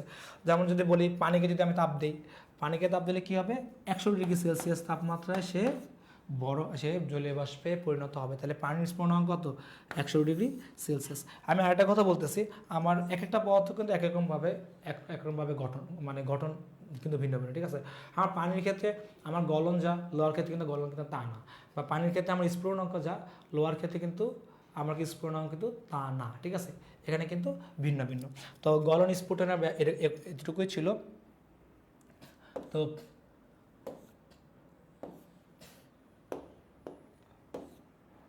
এবার হচ্ছে আমার গলন এবং স্ফুটনের লেখচিত্র, ঠিক আছে, মোস্ট ইম্পর্ট্যান্ট। এটাও কিন্তু মাঝে মধ্যে বোর্ডে দেয়, ঠিক আছে, এই টপিকটা, ঠিক আছে। এটা খুবই ইজি, ঠিক আছে। এখানে হচ্ছে যে এই চিত্রটাও কিন্তু তোমাদের বই থেকে না, বইয়ে কিন্তু এই চিত্রটা তোমাদের আছে, ঠিক আছে। তো এখানে হচ্ছে যে দেখো এখানে হচ্ছে যে আমার এখানে দেখো যে তোমাদের বই আছে যে -40 ডিগ্রি সেলসিয়াস, এটা হচ্ছে -40, ঠিক আছে। এটা হচ্ছে -20, ঠিক আছে। তারপর 0, 20, 40, ঠিক আছে, 50, ঠিক আছে। তারপর 80, এটা 60, 80, তারপর কত আমার 100, ঠিক আছে। এতটুকু, ঠিক আছে। তো এদিকে কিন্তু আমার এক্স অক্ষ বরাবর আমার সময় নির্দেশ করা হয়েছে, আর ওয়াই অক্ষ বরাবর কি? টেম্পারেচার বা তাপমাত্রা, ঠিক আছে। তো এখানে -40 ডিগ্রিতে সে বরফে আছে বস্তুটা। মানে এখানে প্রসেসটা আমরা দেখব কি যে মানে আমার একটা কঠিন বস্তু কিভাবে মানে তার গলনাঙ্ক কিভাবে, মানে গলন কিভাবে হয় এবং গলনাঙ্ক কিভাবে আসে, সেই টেম্পারেচারটা, এবং সেই বস্তুটা কিভাবে আমার বরফ থেকে তরল হলো এবং তরল থেকে কীভাবে জলীয় বাষ্প হলো, সেটা লেখচিত্রের মাধ্যমে এখানে উপস্থাপন করা হয়েছে, ঠিক আছে। তো -40 ডিগ্রিতে বরফে আছে, কিসে আছে? সে বরফে আছে, ঠিক আছে। তো এখানে আমরা কী করলাম? এখানে আমি টেম্পারেচার বাড়ালাম। এই যে টেম্পারেচার কিন্তু বাড়তেছে, দেখো টেম্পারেচার কিন্তু আমার বাড়তেছে, বাড়তে সে কোথায় আসছে? সে এখানে এ বিন্দুতে আসছে। কোন বিন্দুতে? যেটা হচ্ছে এ বিন্দু, ঠিক আছে, এই বিন্দুতে আসছে, ঠিক আছে। এখানে কিন্তু দেখো আমার কিন্তু তাপমাত্রা বাড়ার সাথে সাথে আমার কিন্তু সময়ও কিন্তু এখানে বাড়তেছে, সময় কিন্তু আমার বাড়তেছে এই সময়, ঠিক আছে। এখন সে -0 থেকে সে কোথায়, -40 থেকে সে কোথায় আসলো? 0-তে আসলো, ঠিক আছে। এখন দেখো 0-তে আসছে মানে কি? 0 বলতে আমরা কি বুঝি? বরফের ক্ষেত্রে 0-তে হচ্ছে যে বরফ 0-তে থাকতে পারে এবং সে বরফ কিন্তু 0 ডিগ্রি সেলসিয়াস তাপমাত্রায় কিন্তু সে কিন্তু গলে পানিতে রূপান্তরিত হয়। তার মানে বরফটা 0 ডিগ্রিতে আসলো, মানে এখানে এই বিন্দুতে সে কিন্তু বরফে আছে। ভালো করে খেয়াল করবা, এই বিন্দু সে কিন্তু বরফ আছে, ঠিক আছে। এবার আমি কী করলাম? আমি টেম্পারেচার আমি ইনক্রিজ করলাম, আমার টেম্পারেচার আমি বাড়ালাম না, এবার আমি টাইম দিলাম। তো টেম্পারেচার আমার 0-তেই রাখছি, এবার আমি টাইম দিচ্ছি। দেখো টাইম, এই যে টাইম বাড়তেছে, এদিকে আমার এই যে টাইম বাড়তেছে। এবার সে বি বিন্দুতে আসলো, ঠিক আছে। বি বিন্দুতে আসলো না। এখন দেখো এই বিন্দুতে সে বরফে আছে। এখন যে টাইম দেওয়ার কারণে কী হয়েছে? সেই বরফটা সে বরফটা আমার গলে পানিতে পরিণত হয়ে গেছে। কোন বিন্দুতে এসে? বি বিন্দুতে এসে। বি বিন্দুতে এসে সেই পানিটা কিন্তু বরফটা কিন্তু গলে পানিতে রূপান্তরিত হয়েছে, ঠিক আছে। তাহলে এখানে কিন্তু আমি টেম্পারেচার কিন্তু এক ফোটাও কিন্তু বাড়াই না, শুধু কী দিয়েছে? টাইম দিয়েছে, ঠিক আছে। তাহলে এই যে এ থেকে বিতে যে সে আসলো, ঠিক আছে, এ থেকে বি রেখার মধ্যে বরফটা, ওই বস্তুটা কিন্তু বরফও ছিল এবং সময় দেওয়ার কারণে সে কিছু রূপান্তরিত হয়েছে? পানিতে রূপান্তরিত হয়েছে, ঠিক আছে। তাহলে এই রেখাটা কি মিন করে আমাদের? এই রেখাটা মিন করে কি জিনিসটা? যে বরফ থেকে সে কিসে রূপান্তরিত হয়েছে? পানিতে রূপান্তরিত হয়েছে। তাহলে বরফ গলে কিসে পানিতে রূপান্তরিত হয়েছে না? তাহলে এটা কী রেখা? এটা হচ্ছে এই যে লেখা আছে বরফের গলনাঙ্ক রেখা, ঠিক আছে। তাহলে আমি যদি এটা যদি লিখি, এটা হচ্ছে কি? বরফের গলনাঙ্ক রেখা। কি রেখা? এবি রেখা। মানে দেখো, এখন এখানে একটা জিনিস জানার আছে, সেটা হচ্ছে যে তোমাদের ফিজিক্সে ক্যালোরিমিতি যে অধ্যায়টা আছে, ঠিক আছে, তাপের অধ্যায়টা, ঠিক আছে, সেখানে একটা জিনিস উল্লেখ করা আছে, আপেক্ষিক সুপ্ত তাপ। মানে দেখো কি একটা অবস্থা, দেখো যে 0°C তাপমাত্রায় বরফ ছিল সেই বিন্দুতে, বরফ ছিল না? বরফ ছিল, ঠিক আছে। সে কিন্তু 0°C তাপমাত্রা সে বি বিন্দুতে আসছে, এখানে কিন্তু সে পানিতে পরিণত হয়েছে, ঠিক আছে। এখানে কিন্তু কোনো টেম্পারেচার কিন্তু আমরা বাড়াইনি, ঠিক আছে। টেম্পারেচার কিন্তু আমার ফিক্স 0°তে ছিল, কিন্তু বস্তুটার কি অবস্থা চেঞ্জ হয়ে গেছে, ঠিক আছে। সে ছিল বরফ, হয়ে গেছে কি? পানি। কি হয়ে গেছে? সে পানি হয়ে গেছে, ঠিক আছে। কিন্তু টেম্পারেচার কিন্তু আমার 0° ছিল, 0° ছিল, এই দেখো 0° কিন্তু আমার আছে, ঠিক আছে। তার মানে কিন্তু টেম্পারেচারের কোনো চেঞ্জ হয় না, কিন্তু তার অবস্থা চেঞ্জ হয়ে গেছে। মানে তার মানে এখানে টেম্পারেচার লুকায়িত অবস্থায় আছে, ঠিক আছে। মানে দেখো, মানে খুব ইন্টারেস্টিং ব্যাপার না, যে তাপমাত্রা আমার সেম, কিন্তু তার অবস্থা চেঞ্জ হয়ে গেছে। আমি কিছু শুধুমাত্র কি দিছি? সময় এসে থাকে, ঠিক আছে। তাহলে এই যে একই তাপমাত্রা একটা বস্তু, দেখো দুইটা অবস্থায় আছে, কঠিনেও আছে, পানিতেও আছে, ঠিক আছে। এটাকে বলে আপেক্ষিক সুপ্ততা। মানে যে তাপমাত্রায় একটা বস্তু দুইটা অবস্থাতে থাকতে পারে, সেই তাপমাত্রা আমরা কি বলবো? আপেক্ষিক সুপ্ততাপ, ঠিক আছে। এটা ক্যালোরিমিতে অধ্যায়ের মধ্যে আছে, তোমরা ওখানে দেখলে তোমরা এখানে পড়লে তোমরা এগুলো দেখবা, ঠিক আছে। তাহলে সেই অনুযায়ী আমরা এবি রেখাকে কি বলতে পারি? গলনাঙ্ক রেখা বলি, ঠিক আছে। এই রেখাতে বস্তুটা বরফে ছিল, পরবর্তীতে সময় দেওয়ার কারণে সে কিসের রূপান্তরিত হয়েছে? পানিতে রূপান্তরিত হয়েছে, ঠিক আছে। এবার আমি কি করলাম? এবার আমি টেম্পারেচার বাড়ালাম, এই যে টেম্পারেচার বাড়াচ্ছি বাড়ায় আমি সি বিন্দুতে আসলাম। দেখো, তো সি বিন্দুতে আমার টেম্পারেচার কত? আমার এই দেখো 100। কত? 100। তা আমরা জানি পানির স্ফুরণ কত? 100°C তাপমাত্রা, ঠিক আছে। এই দেখো এখানে সময় কিন্তু আমার বাড়ছে, তাই না? যে যেহেতু রেখা যেহেতু বাঁকা, তাহলে সময় অবশ্যই আমার বাড়ছে, ঠিক আছে। এখন দেখো সি বিন্দুতে আসার পর কি হলো? আমি টেম্পারেচার আর বাড়ালাম না, ঠিক আছে। এবার আমি কি দিলাম? ওই যে আগের মতো আমি সময় দিলাম ওকে, ঠিক আছে। সময় দিলাম, এই যে সময় দিলাম, সময় দিতে সে ডি বিন্দুতে আসলো, ঠিক আছে। ডি বিন্দুতে আসলো। এখন দেখো, আমি যখন ওকে তাপ দিছি, ঠিক আছে, 100° যখন আনছি, ঠিক আছে, আনার পর আমি কিন্তু আর তাপমাত্রা বাড়েনি, আমি জাস্ট স্টিল তাপমাত্রা 100° রেখে আমি ওকে সময় দিলাম, ঠিক আছে। তাহলে এখানে হচ্ছে এই জায়গায় কি হলো? এই জায়গায় হলো আমার এখানে আমার প্রসেস হয়েছে। এই রেখাটার মধ্যে আমার কি প্রসেস হলো? এই রেখাটার মধ্যে প্রসেস হচ্ছে এই জিনিসটাই, যে ও ছিল পানি, ও জলীয় বাষ্পে রূপান্তরিত হওয়ার জন্য ও নিজেকে তৈরি করতেছে। তাপমাত্রা কত? আমার 100°C তাপমাত্রা, ঠিক আছে। ও নিজেকে তৈরি করতেছে, প্রস্তুত করতেছে। এখানে আমার প্রসেসিং চলতেছে, এই অংশে কি চলতেছে? প্রসেসিং, ঠিক আছে, চলতেছে প্রসেসিং। সময় নেওয়ার পর, প্রসেসিং হওয়ার পর ডি বিন্দুতে এসে এবার সে কী হয়েছে? সে জলীয় বাষ্পে পরিণত হওয়া শুরু হয়েছে। দেখো জলীয় বাষ্প, এই রেখাটা কি নির্দেশ করে? জলীয় বাষ্প, ঠিক আছে। সে জলীয় বাষ্পে রূপান্তরিত হওয়া শুরু করেছে, ঠিক আছে। তাহলে এই অংশের তার মধ্যে স্ফোটনের প্রসেসটা তৈরি হয়েছে, সে জলীয় বাষ্পে রূপান্তরিত হবে, ঠিক আছে। এই জন্য এই আমার সিডি রেখা, এই সিডি রেখাকে কি বলা হয়? স্ফুরণাঙ্ক রেখা বলা, ঠিক আছে। আমরা বলতে পারি কি, এখানে সিডি রেখা হচ্ছে কি রেখা? স্ফুটনাঙ্ক রেখা। কারণ এই রেখায় এখানে পানি জলীয় বাষ্পে রূপান্তরিত হয়েছে, ঠিক আছে। তা আমি যেভাবে ব্যাখ্যাটা দিলাম, এই ব্যাখ্যাটাই তুমি নিজের ভাষায় তুমি পরীক্ষায় লিখবা, তোমার ফুল মার্কস পাবা, ঠিক আছে। এইভাবে কিন্তু ব্যাখ্যাটা করবা, খুব ইজি জিনিস, ঠিক আছে। তো আমরা এবার হচ্ছে যে এখন এখানে আমি হচ্ছে যে আরেকটা জিনিস, আমি এখানে আরেকটা জিনিস উল্লেখ করছি, দেখো এই যে বাষ্পীভবন, ঠিক আছে। এখানে একটা কথা উল্লেখ করা ছিল, বাষ্পীভবন। বাষ্পীভবন বলতে বোঝায় কি? যে তোমার হচ্ছে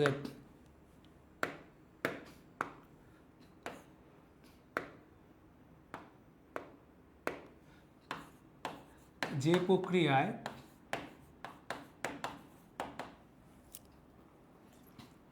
কোনো কঠিন পদার্থ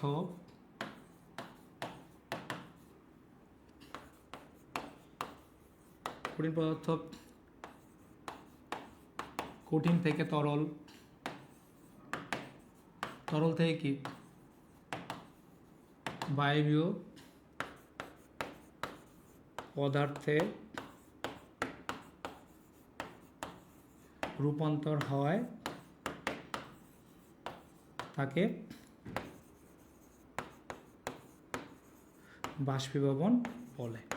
ঠিক আছে, মানে যে প্রক্রিয়ায় একটা কঠিন বস্তু হচ্ছে কি তাপ দেওয়ার কারণে সে তরল হবে, তরল থেকে তারপর সে কী হবে, বাষ্পীভূত হবে। ঠিক আছে, সেটাই হচ্ছে কি আমার, সেটাই হচ্ছে আমার এই যে বাষ্পীভবন।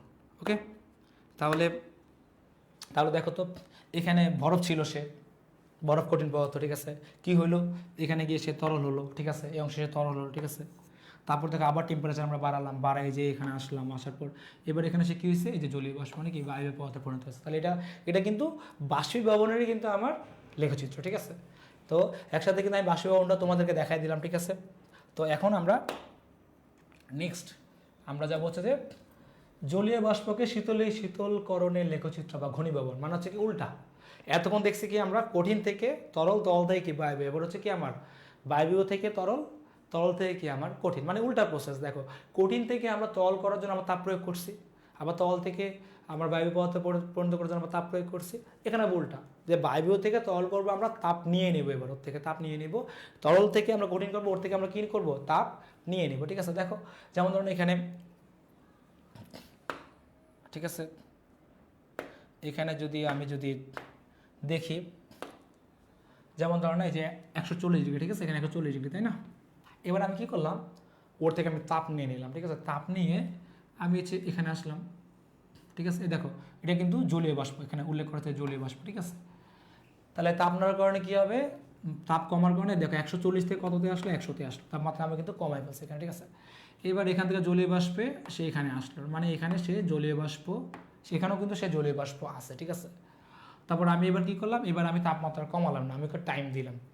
টাইম দেওয়ার কারণে জলীয় বাষ্পটা আস্তে আস্তে তাপ যখন আমি নিয়ে ফেলতে আস্তে আস্তে সে কী হবে, সে তরলে পরিণত, মানে এই বিন্দুতে সে কী হবে, সে পানি হবে। মানে এই রেখার মধ্যে সে দেখো জলীয় বাষ্পও আছে, আবার কি পানিতেও আছে, এখান থেকে উল্লেখ করা আছে বাষ্প যোগ পানি, বাষ্প যোগ পানি। ঠিক আছে, এবার আবার আমি তাপমাত্রা এবার আমি কমালাম, কমিয়ে আমি কোথায় আসলাম, এই যে আমি 0তে আসলাম। দেখো এখানে কিন্তু সে পানি, দেখো লেখা আছে এখানে, এই রেখাটা কিন্তু এই রেখা নির্দেশ করে কি আমার পানি, এই রেখার মধ্যে সে পানির অবস্থার মধ্যে আছে।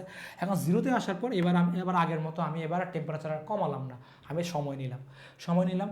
এবার দেখো এই যে সময় নেওয়ার কারণে এবার এখান থেকে সে এই রেখা থেকে সে এখানে আসলো, এই অংশে সে কিন্তু পানি ছিল, কোন অংশে, এই অংশে কিন্তু ছিল পানি, এই অংশে সে কী ছিল, এই অংশ ছিল সে পানি। ঠিক আছে, এবার দেখো পানি থেকে সে তাকে সময় দিচ্ছে, আমি সময় দেওয়ার কারণে সেই বিন্দুতে আসলো, এই বিন্দুতে এসে সে কী হলো, এই বিন্দুতে সে হলো কি বরফ। ঠিক আছে, এবং টোটালি যখন আমি টেম্পারেচার আরও কমাবো, এবার টোটালি সে পূর্ণভাবে সে কিছু রূপান্তরিত হবে, তোমার কি বরফে রূপান্তরিত হবে। ঠিক আছে, এটা উল্টা প্রসেস হয়ে গেল। উল্টা প্রসেস বলতে গেলে কি আমরা জলীয় বাষ্প থেকে মানে বায়বীয় থেকে আমরা তরল করলাম, তরল থেকে আমরা কি করলাম, কঠিন পদার্থে রূপান্তর করলাম। ঠিক আছে, আর এই প্রসেসকে আমরা কি বলবো, ঘনীভবন। ঠিক আছে, মানে যে প্রক্রিয়ায়, যদি আমরা লিখি, যে প্রক্রিয়ায় কোনো বায়বীয় পদার্থ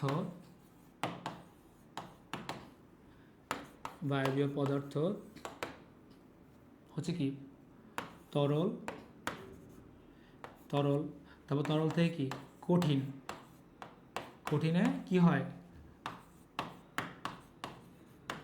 রূপান্তরিত হয়, তাকে আমরা কি প্রক্রিয়া বলবো, তাকে বলবো আমরা ঘনীভবন। কি প্রক্রিয়া বলবো, তাকে আমরা ঘনীভবন, তাকে ঘনীভবন আসলে বলে। ঠিক আছে, মানে উল্টা হিসাব আর কি। ঠিক আছে, তাহলে আমরা আগে যে লেখচিত্রটা দেখলাম সেটা হচ্ছে কি বাষ্পীভবনের লেখচিত্র, আর এটা হচ্ছে কি উল্টা প্রসেস মানে কি ঘনীভবনের লেখচিত্র। এবং এই দুটো লেখচিত্র কিন্তু পরীক্ষাতে আসে, কিন্তু আগেরটা মানে যেটা বাষ্পীভবনের যেটা ছিল সেটা পরীক্ষায় সবচেয়ে বেশি আসে। ঠিক আছে, এবার দেখবো আমরা পাতন। ঠিক আছে, হোয়াট ইজ পাতন। ঠিক আছে, পাতন কি, পাতন হচ্ছে যে যদি বলি আমরা বাষ্পীভবন আর কি ঘনীভবনের সংমিশ্রণ। ঠিক আছে, তো তোমাদের বইয়ে দেখো লেখা আছে যে পাতনের যে ব্যাপারটা। ঠিক আছে, পাতন ইকুয়াল যদি আমি লিখি, পাতন ইকুয়াল লিখবো আমি কি, বাষ্পীভবন যোগ হচ্ছে ঘনীভবন। মানে হচ্ছে যে একটা কঠিন বস্তুকে আমি যদি, একটা কঠিন পদার্থ, ঠিক আছে, তাকে আমি তাপ দিলাম, ঠিক আছে, সে হলো কি তরল, তাকে আমি আবার তাপ দিলাম, সে হলো কি বায়বীয়, তাই না? তাহলে এই প্রসেসটা হচ্ছে কিন্তু আমার কি বাষ্পীভবন, এটা আমরা জানি। এবার আমি কি করছি, এবার আমি উল্টা করতেছি, ঠিক আছে। দেখো এবার হচ্ছে যে আমি এখানে কিন্তু তাপ কিন্তু আমার প্লাস হয়েছে, তাই না? এখানে তাপ কিন্তু আমার প্লাস, ঠিক আছে। এবার আমি কি করলাম, এবার আমি তাপ দিলাম, কিন্তু তাপ হলো কি আমার মাইনাস, ঠিক আছে। আমার এখানেও কি পদার্থ, এটা বায়বীয় পদার্থ, ঠিক আছে। তাপ মাইনাস করলাম, মাইনাস করলে কি হবে, তরল আমার লেখচিত্রের মাধ্যমে সেটা কিন্তু আমরা দেখছি, প্রমাণ করছি, ঠিক আছে। আবার আমি তাপ দিলাম, তাপ এবার আমি কি করলাম, এখানে মাইনাস করলাম, এবার কি হলো কঠিন, তাই না? এই প্রসেসটা হচ্ছে কি আমার, এই প্রসেসটা হচ্ছে কি আমার ঘনীভবন, ঠিক আছে।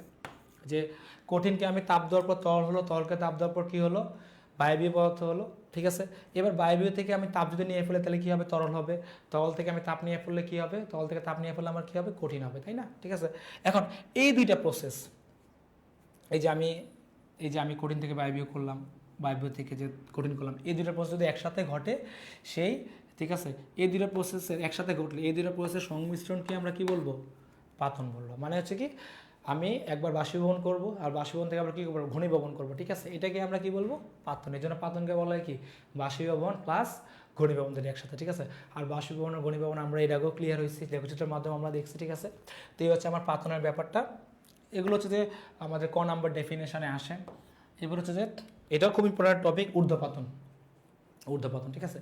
ঊর্ধ্বপাতন বলতে বোঝায় কি, এটা স্পেশাল ক্যারেক্টার হচ্ছে যে কিছু কিছু আমাদের মানে কঠিন পদার্থ আছে যেগুলি স্পেশাল ক্যারেক্টার, ওরা কী করে সবসময় বহন করে, ঠিক আছে। মানে ওই বস্তুগুলো কঠিন, আমরা নর্মালি কী জানি যে একটা কঠিন বস্তুকে তাপ দিলে তরল হবে, তারপর তরলকে তাপ দিলে কী হবে, বাষ্পীভূত হবে, তাই না?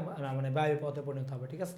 কিন্তু কিছু কিছু স্পেশাল ক্যারেক্টার আছে, কিছু কিছু পদার্থের স্পেশাল ক্যারেক্টার তারা বহন করে, তারা কঠিন পদার্থ, কিন্তু তাদের যদি আমি তাপ যদি দেই তারা কিন্তু তরলে পরিণত হবে না, তারা কিছু পরিণত হবে সরাসরি জলীয় বাষ্পে, ঠিক আছে। জলীয় বাষ্প সরাসরি বায়বীয় পদার্থে পরিণত হবে, ঠিক আছে।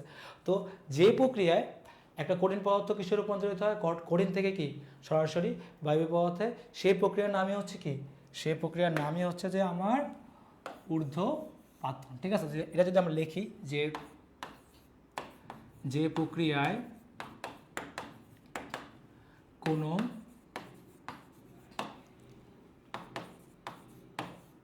কঠিন পদার্থ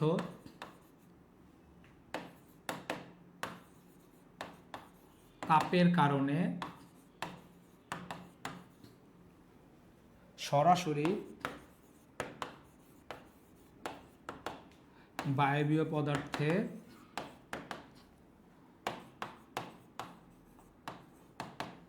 রূপান্তরিত হয় বা পরিণত হয়, যেটা বলে না কেন আমরা হয়, তাকে কি বলা হয়, ঊর্ধ্বপাতন বলা হয়। কি বলা হয়, ঊর্ধ্বপাতন, ঠিক আছে বলে, ঠিক আছে। তো এখন এরকম স্পেশাল ক্যারেক্টার হচ্ছে কি আমাদের ক্যারেক্টার হচ্ছে যেরকম স্পেশাল ক্যারেক্টার যে কঠিন বস্তুগুলো আমাদের বহন করে, ঠিক আছে, সেগুলো এমসিকিউতে আসে প্রত্যেক বছর। এবং ঊর্ধ্বপাতন থেকে একটা করে এমসিকিউ থাকে বোর্ডে, ঠিক আছে। ব্যাপনে যেরকম থাকে ঊর্ধ্বপাতন, ঠিক আছে। তাহলে এই সেই স্পেশাল ক্যারেক্টার বহনকারী আমরা দেখি সেই পদার্থগুলো আসলে কি, ঠিক আছে। এক্সাম্পল যদি দিই আমরা, ঠিক আছে, এক্সাম্পল যেমন বলা হয় নিশাদল, ঠিক আছে। নিশাদল হচ্ছে যে অ্যামোনিয়াম ক্লোরাইড, ঠিক আছে। আমাদের পরিচিত একটা এক্সাম্পল হচ্ছে যে ন্যাপথিলিন আর কি, যেটাকে আমরা কাপড়ের গোটা বলি, ঠিক আছে, সাদা সাদা, ঠিক আছে, ন্যাপথিলিন, ঠিক আছে। সেই ন্যাপথিলিনও কিন্তু হচ্ছে কি আমার উদয় পদ, মানে হচ্ছে যে বস্তুগুলো এই ক্যারেক্টার বহন করে সেগুলোকে বলে উদয় পদার্থ বলে, কি বলে, উদয় পদার্থ বলে, ঠিক আছে। যেমন ধরুন আমার হচ্ছে যে অ্যালুমিনিয়াম ক্লোরাইড আছে, ঠিক আছে। তারপর ধরুন কঠিন কার্বন ডাইঅক্সাইড আছে, ঠিক আছে, ঠিক আছে। তারপর ধরুন কর্পূর আছে, আমাদের কর্পূর আছে। তো কর্পূর হচ্ছে তোমার হচ্ছে যে কর্পূরের কথা যদি আমরা বলি,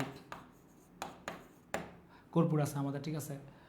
তারপর আমাদের এই জিনিসগুলোই কিন্তু আমাদের পরীক্ষাতে আসে, ঠিক আছে। তো যেমন ধরো না কর্পূরের হচ্ছে যে আমার C10H16O, ঠিক আছে। এই যে মানে এটার কিন্তু মাঝে মধ্যে আমার সংকেত লিখতে বলে, নিচের কোনটি কর্পূরের সংকেত, ঠিক আছে। কর্পূরের সংকেত নিচের কোনটি, এটা কিন্তু লিখতে বলে, ঠিক আছে। তারপর হচ্ছে আমার তারপর ধরো না আমার হচ্ছে যে ন্যাপথেলিন যদি বলি, ন্যাপথেলিন যেটাকে আমরা বলি কি, ন্যাপথেলিন যদি আমরা বলি C10H, যেটাকে আমরা কাপড়ের গোটা বলে, ঠিক আছে। কাপড়ের মধ্যে দেয় না, সে কাপড়ের গোটা, ঠিক আছে। ন্যাপথেলিন, নিশার দল, ঠিক আছে। তারপর ধরুন আছে আমার আয়োডিন আছে, ঠিক আছে, আয়োডিন, ঠিক আছে, I2, ঠিক আছে, আয়োডিন, ঠিক আছে। তো এগুলো সবগুলো কি পদার্থ, এগুলো সবগুলো কিন্তু আমার উদয় পদার্থ। আমি সবগুলো যদি মার্ক করি, ঠিক আছে, সবগুলো আমার কি পদার্থ, সবগুলাই হচ্ছে আমার, এগুলো হচ্ছে উদয়ী পদার্থ, বা এটাকে ঊর্ধ্বপাতিত পদার্থ বলা হয়, ঠিক আছে। উদয়ী পদার্থ বা ঊর্ধ্বপাতিত পদার্থ বলা হয়, ঠিক আছে। তো এখানে এগুলো কিন্তু এমসিকিউতে প্রচুর আসে, এবং একটা এমসিকিউ থাকবে। যেমন ধরুন ম্যাক্সিমাম ক্ষেত্রে কোনটা আসে জানো, সবচেয়ে বেশি এমসিকিউ আসে হচ্ছে কর্পূরেটটা, যে বলে যে নিজের কোনটি উদয় পদার্থ বা নিজের কোনটি ঊর্ধ্বপাতন প্রক্রিয়া সে মেনে চলে, বা কর্পূরের সংকেত কোনটি, ঠিক আছে, বা ন্যাপথেলিনের সংকেত কোনটি, ঠিক আছে। এগুলো কিন্তু আসে, ঠিক আছে। এখান থেকে প্রতি বছরই একটি করে এমসিকিউ আমাদের আসে, ঠিক আছে। তো এই হচ্ছে আমাদের টোটাল দ্বিতীয় অধ্যায়, পথের অবস্থা অধ্যায়ের হচ্ছে কি আমার টোটাল হচ্ছে যে বেসিক নিয়ে আমরা আজকে দেখলাম, আলোচনা করলাম, ঠিক আছে। তো আমি যদি সামারি যদি করি, জাস্ট একটু প্রত্যেকটা টপিক নিয়ে যদি আমি যদি আলোকপাত যদি করি, আমাদের যে শুরুতে ছিল কি, শুরুতে ছিল আমাদের কণার গতিতত্ত্ব, ঠিক আছে। গতিতত্ত্ব ছিল। তো গতিতত্ত্বের ব্যাপারটা ছিল কি, আমরা গতিতত্ত্বে কিন্তু আমরা বলছিলাম যে গতিতত্ত্বের ব্যাপারটা ছিল এরকম যে কঠিন বস্তুকে তাপ দিলে সেটা তলে পরিণত হয়, তল বস্তুকে তাপ দিলে সেটা কী হয়, বায়বীয় পদার্থে পরিণত হয়। কেন? তাপের কারণে। কঠিন বস্তু নির্দিষ্ট আকার থাকে, কারণ আন্তঃনাবিক দূরত্ব কম, আন্তঃনাবিক শক্তি কি বেশি। তাপ দিলে কি হয়, কণাগুলোর মধ্যে সংঘর্ষ তৈরি হয়, তখন তাদের মধ্যকার আন্তঃনাবিক শক্তি কী হয়, কমে যায়, আন্তঃনাবিক দূরত্ব বেড়ে যায়, তখন সেটা তরলে পরিণত হয়। এবং তরল পদার্থের আকার থাকে না, কি থাকে, শুধুমাত্র আয়তন থাকে, ঠিক আছে। তরল পদার্থ যদি আমি আবার তাপ দিই, তরল পদার্থ কী হবে, তরল পদার্থের মধ্যকার যে কণাগুলো থাকে, বর্ণগুলো থাকে, তাদের মধ্যে কী হবে, সংঘর্ষ হবে পুনরায়, ঠিক আছে। তখন তাদের মধ্যকার আন্তঃনাবিক আকর্ষণ বল আরও কমে যাবে, দূরত্ব আরও বাড়বে, তখন সেটা কিসের রূপান্তরিত হবে, বাষ্পের আকারও নাই, বায়বীয় পদার্থের আকারও নাই, আকৃতি নাই। কারণ কি, কারণ আন্তঃনাবিক শক্তি খুবই কম এবং আন্তঃনাবিক দূরত্ব কি খুবই বেশি। এটাই হচ্ছে কি আমাদের কণার গতিতত্ত্ব, ঠিক আছে। তারপরে আমাদের ব্যাপন বলতে আমরা বলছিলাম এই জিনিসটাই, যে মানে কোনো একটা মাধ্যমে কঠিন তল বা বায়বীয় পদার্থের ছড়িয়ে পড়ার স্বতঃস্ফূর্তভাবে, মানে অটোমেটিক, ঠিক আছে, কোনো প্রভাব ছাড়া এবং সমানভাবে ছড়িয়ে পড়ার যে প্রক্রিয়া, সেটাকে আমরা কি বলি, ব্যাপন বলি, ঠিক আছে। এবং ব্যাপনের যে ফর্মুলা, ব্যাপনের ক্ষেত্রে কি হয়, উচ্চ ঘনমাত্রাযুক্ত জায়গা থেকে নিম্ন ঘনমাত্রাযুক্ত জায়গার দিকেই আমার এটা প্রবাহিত হয়, ঠিক আছে। আর ব্যাপন আমার কঠিন তরল বায়বীয় পদার্থ যে কোনো পদার্থের ক্ষেত্রেই ঘটে, ঠিক আছে, এবং যে কোনো মাধ্যমে ঘটতে পারে। এবং ব্যাপন ঘটে মূলত কি, ব্যাপন মূলত আণবিক ভরের উপর নির্ভর করে, যে বস্তুর আণবিক ভর যত বেশি তার ব্যাপন হার কি তত কম, যে বস্তুর আণবিক ভর যত কম তার ব্যাপন হার কি তত বেশি। এবং ব্যাপনের যে গ্রামের যে গ্যাস ব্যাপন সূত্র ছিল, সেটাও কিন্তু আজকে আমরা দেখলাম, প্রমাণ করলাম, এবং হচ্ছে যে সেটার ইকুয়েশনটা আমরা গাণিতিকভাবে আজকে দেখছি, ঠিক আছে। তারপর হচ্ছে যে আমরা ব্যাপনের একটা কাঁচ নলের একটা পরীক্ষা দেখলাম, সেখানে কার বিক্রিয়া ছিল, অ্যামোনিয়াম হাইড্রোক্সাইড আর হচ্ছে কি হাইড্রোক্লোরিক অ্যাসিডের থেকে, হাইড্রোক্লোরিক অ্যাসিড থেকে আমার হাইড্রোজেন ক্লোরাইড গ্যাস আসলো, অ্যামোনিয়াম হাইড্রোক্সাইড থেকে আমার অ্যামোনিয়া গ্যাস আসলো, দুটোর মধ্যে বিক্রিয়া হলে অ্যামোনিয়াম ক্লোরাইডের একটা ধোঁয়া তৈরি করছে। এবং সেখানে আমরা দেখলাম যে অ্যামোনিয়া গ্যাসের কি আমার আণবিক ভর ছিল কত, 17, এবং হাইড্রোজেন ক্লোরাইড গ্যাসের আণবিক ভর ছিল কত, 36.5। তাহলে হাইড্রোজেন ক্লোরাইডের আমার আণবিক ভর বেশি হওয়ার কারণে তার ব্যাপন ঘটছে কম, এবং অ্যামোনিয়া গ্যাসের ব্যাপন ঘটছে কি বেশি, ঠিক আছে। তার মানে কি, যার আণবিক ভর বেশি, যে পদার্থের, তার ব্যাপন হার কম, যার আণবিক ভর কম তার ব্যাপন হার কি বেশি। এইগুলো ব্যাপন।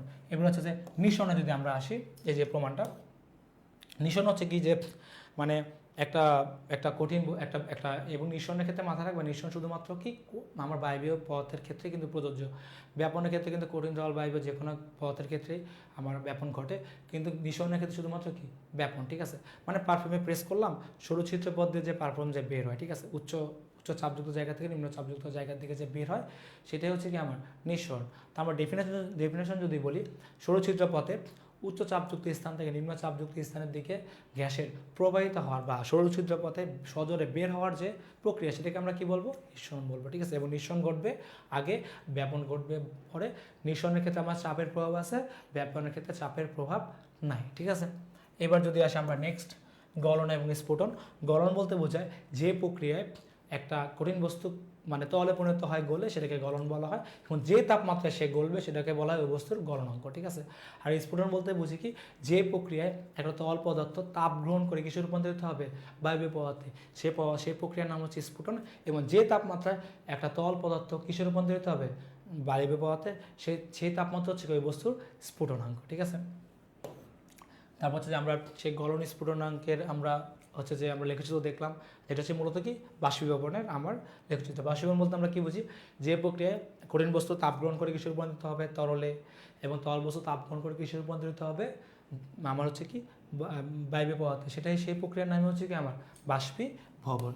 এবার নেক্সট আমাদের ঘনীভবনের লেখচিত্র। এটা হচ্ছে কি, এটা হচ্ছে উল্টা প্রসেস, যে আমার সে বায়বীয় থেকে কিসে হবে, তাপ ত্যাগ করেছে কিসে রূপান্তরিত হবে, তরলে, তরল থেকে সে তাপ ত্যাগ করেছে কিসে রূপান্তরিত হবে, তোমার হচ্ছে কঠিন পদার্থ। ঠিক আছে, এই প্রক্রিয়ার নাম হচ্ছে কি আমার ঘনীভবন। মানে যে প্রক্রিয়ায় একটা একটা বায়ু পদার্থ তাপ বর্জনের মাধ্যমে কিসে রূপান্তরিত হবে, তরল, আবার তরল থেকে তাপ বর্জনের মাধ্যমে কিসে রূপান্তরিত হবে, সে কঠিনে, সেই প্রক্রিয়ার নামে হচ্ছে কি আমার ঘনীভবন। লেখচিত্রে আমরা সেই জিনিসটা ক্লিয়ার হয়েছি।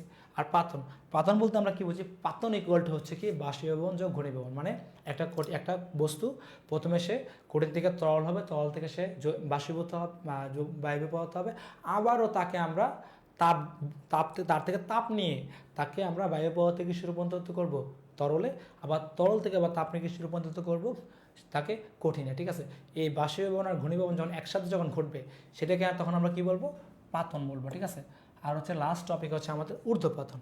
ঊর্ধ্বপাতন বলতে বোঝায় কি, যে প্রক্রিয়ায় একটা কঠিন বস্তু সরাসরি তাপ গ্রহণের মাধ্যমে তরলে পরিণত না হয় কিসে রূপান্তরিত হবে, জলীয় বাষ্পে না, সরি বায়বীয় পদার্থে, বারবার শুধু জলীয় বাষ্প চলে আসে, বায়বীয় পদার্থে রূপান্তরিত হবে, সেই প্রসেসকে আমরা কি বলবো, ঊর্ধ্বপাতন। এবং যেই বস্তুগুলো হচ্ছে কি আমার এই ক্যারেক্টার ফলো করে, বা তাকে তাপ দিলে সে কঠিন থেকে কিসে রূপান্তরিত হবে, সরাসরি কি জলীয় বায়বীয় পদার্থে, সেই পদার্থগুলোকে আমরা কি বলবো, উদয় পদার্থ বা ঊর্ধ্বপাতিত পদার্থ বলবো। ঠিক আছে, এবং ঊর্ধ্বপাতিত পদার্থ বা উদয় পদার্থ থেকে এমসিকিউ প্রচুর আসে, যেমন ন্যাপথেলিন, তারপর কি কর্পূর, তারপর কি আমার কঠিন কার্বন ডাইঅক্সাইড, তারপর হচ্ছে আয়োডিন, তারপর অ্যালুমিনিয়াম ক্লোরাইড। ঠিক আছে, তো এখান থেকে প্রচুর এমসিকিউ আসে।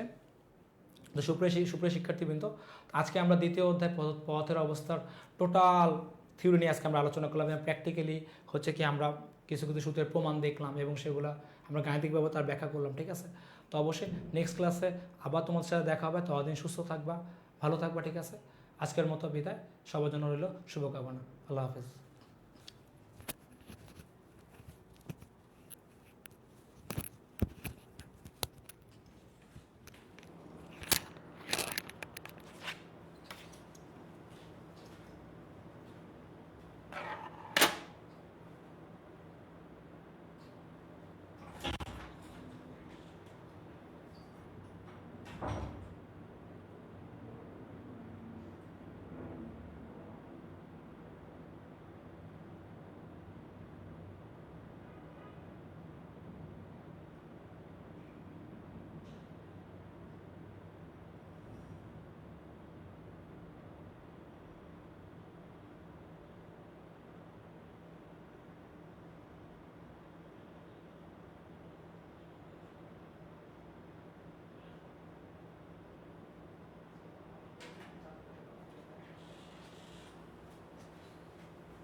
ইফতারের পরে কি সবাই মানে মোটামুটি সবাই ব্যস্ত, মানে না ক্লাস দিতে পারবে